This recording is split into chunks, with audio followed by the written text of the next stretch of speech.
السلام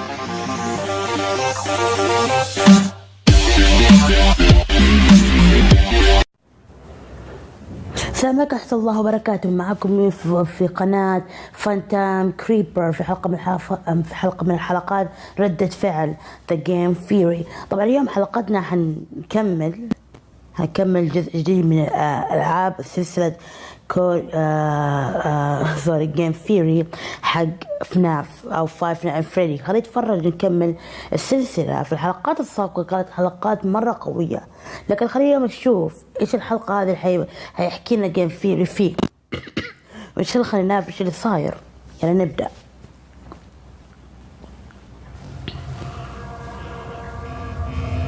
أوكي.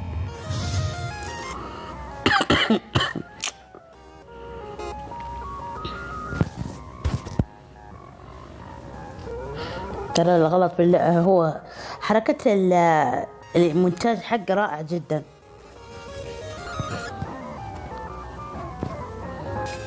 Hello Internet, welcome to Game Theory. We may not have made FNAF, but I like to think we've at least made it a bit more interesting. So in part 1 of this long-awaited all questions answered FNAF theory, we covered everything from the origins of the shadow animatronics to the reason for Golden Freddy's ghostly behavior to proof of what suit the killer uses. We clarified the timeline so far as to dispel the myth that the killer is the one shoving the bodies in suits. Click here if you missed it to get caught up. I'll wait. This is a pausable video after all, but today we're covering the major questions from the franchise, the final bits of the timeline, the ending of the game, and most importantly of all, the identity of the purple guy. So in our intro, let's cut to the chase. To wrap things off, there had been another round of murder done in Fazbear Pizza. Close. Once again used a golden Bonnie suit to lure in another set of 5 kids and kill them. Depicted in the Save Them. The place gets closed for investigation a few days later, but the one thing that practically everyone overlooks in this location is that it gets reopened. In FNAF 2, the night 1 phone call FNAF 2 you to your new summer job at Freddy Fazbear's Pizza. Summer job. Pizza. Summer job. And yet, the paycheck at the end of the week reads November. November. Oh my god. In the world where November is a summer month. Not one. Meaning that these tapes, all these tapes, are pre-recorded. And obviously, Phone Guy's calls are recordings in every game. In FNAF 1, before Phone Guy dies, he says he's glad he recorded these messages when he did. I'm kind of glad that I recorded my messages for you. And then in FNAF 3, they find the old training tapes the Phone Guy made. First of all, we found some vintage audio training cassettes. These are like... Oh, that's creepy. I think they were like training tapes. In short, all of Phone Guy's messages are unstuck. He's old. Not recorded any security guard. That includes the ones in FNAF 2 talking about children going missing. The pizzeria isn't being shut down for an investigation of some missing children the week you happen to be working there. You're listening to old tapes meant for the night security guard from months ago. Need more proof? Night 6's call references a birthday party happening as the last event before the building closes. But what decorations do we see put up throughout the building for the entirety of the week you're working there? Happy birthday banners. Confusing? You betcha. Game-changing? Absolutely. This means that both Jeremy and Fritz, the characters you play as throughout FNAF 2, aren't the killer purple guy at all. They were both working in November after the yellow suit investigation and the killer getting charged. Which brings us to the other key point in the timeline, the bite of 87. The bite of the 87. Okay. Night at Freddy's, we've wanted to know more about this bizarre attack, the one that ends up resulting in animatronics no longer being allowed to walk around during the day. But now, 3 games in, we do know more. We know it took place in the location of FNAF 2 based on the 1987 date on Jeremy's paycheck. And furthermore, the the bite 87 gives us a clue that it's the bite which closes this version of the restaurant, not some serial killing. Quote, after being open a few short weeks, the restaurant is closing its doors, the article says, with the new animatronics being scrapped for possible malfunction. That's game designer Scott Cawthon telling us that toy animatronics hit someone during the day. Why else would the new robots be scrapped while the old ones get kept for possible reorganization? Well, outside of an obvious need to retcon why these new robots didn't appear in Five Nights 1, it's because the company considered them safer, relatively speaking. So, then who's later? Well, it's none other than the pile of Freddy. mangle. لا كذا اعتقد جامبل. Is the biggest part of the human brain, and the size and shape of the other toy robots' mouths just wouldn't be able to handle the size of the human head, especially when you compare it to the Mangle's narrow snout and wide open mouth. There's also Mangle's sharper teeth and potential angle. Jump scare, Mangle goes for the top of the head. And who got bit? Well, there isn't enough evidence to say definitively, but your most likely candidate would be fan favorite Jeremy Fitzgerald. Jeremy passes the test, and on his paycheck at the end of the week, he's welcomed into the family, presumably getting moved to day shift. Fritz gets hired to replace him on day 7, but then promptly gets fired for tampering with the animatronics. That means he's not likely to get bit, and instead the person who follows him on day shift is, leaving Jeremy as the most likely frontal lobeless candidate. But regardless of whether it's Jeremy or some other customer we've never met, someone gets bit, the restaurant closes for good, and as the newspaper clippings show, the old animatronics go into storage awaiting a smaller location with a lower budget. Fast forward to the 90s and FNAF 1. We know it's the 90s based on the hourly rate of the security guard extraordinaire from the first game, something we proved in our first Five Nights video. And now we can breathe a sigh of relief, because this was the beautiful time long ago, last August, when the games weren't so complicated, when the biggest mystery for a game crashing gold bear and the words "it's me."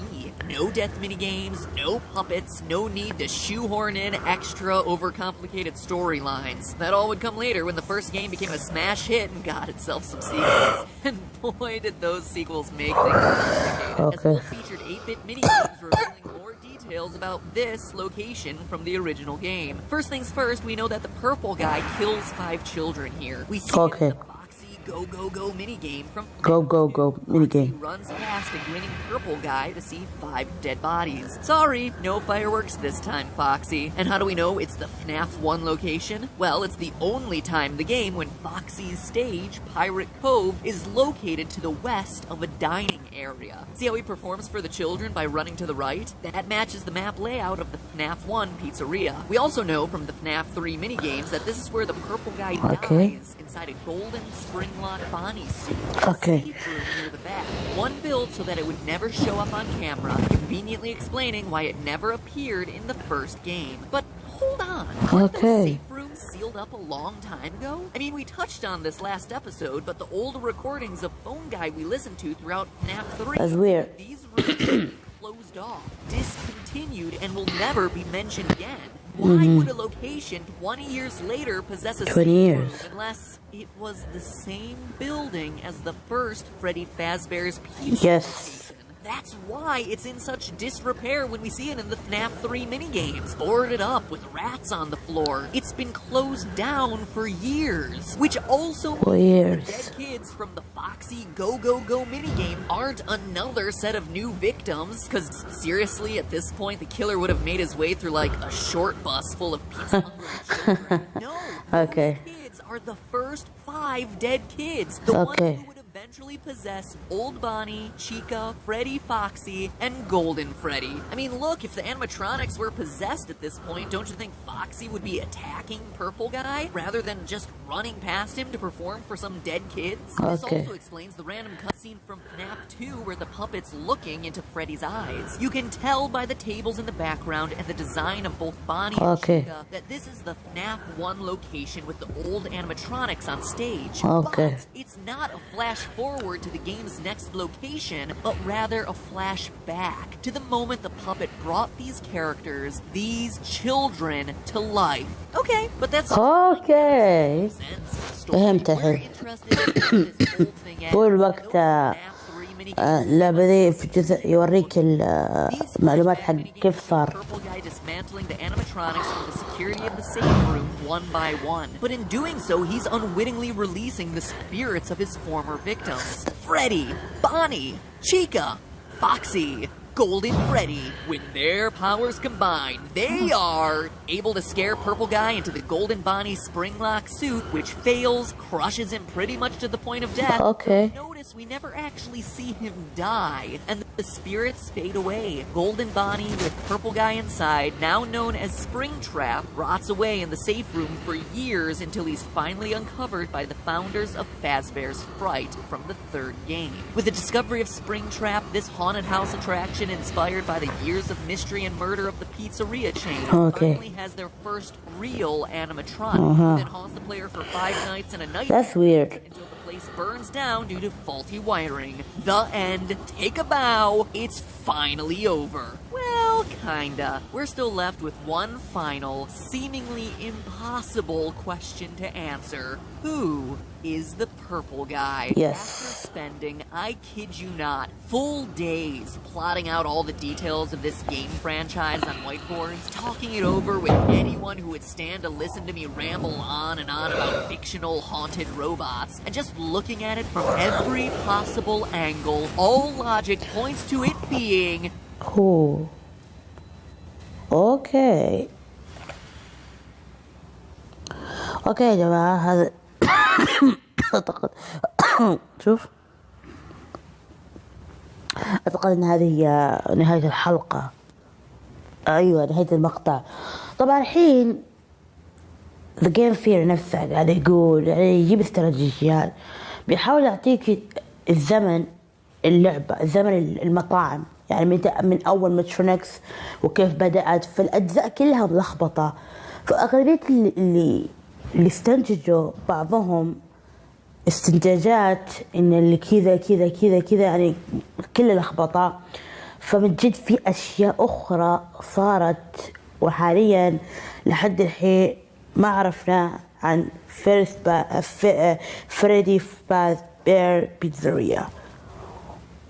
ولكن السؤال هي هل الجزء السادس هي يعني إن نهاية اللعبة؟ لأن مستحيل تكون الجزء السادس هي تكون نهاية اللعبة. كيف؟ لأن الحين تذكرون المقطع الجديد اللي يقول إن المطعم احترق.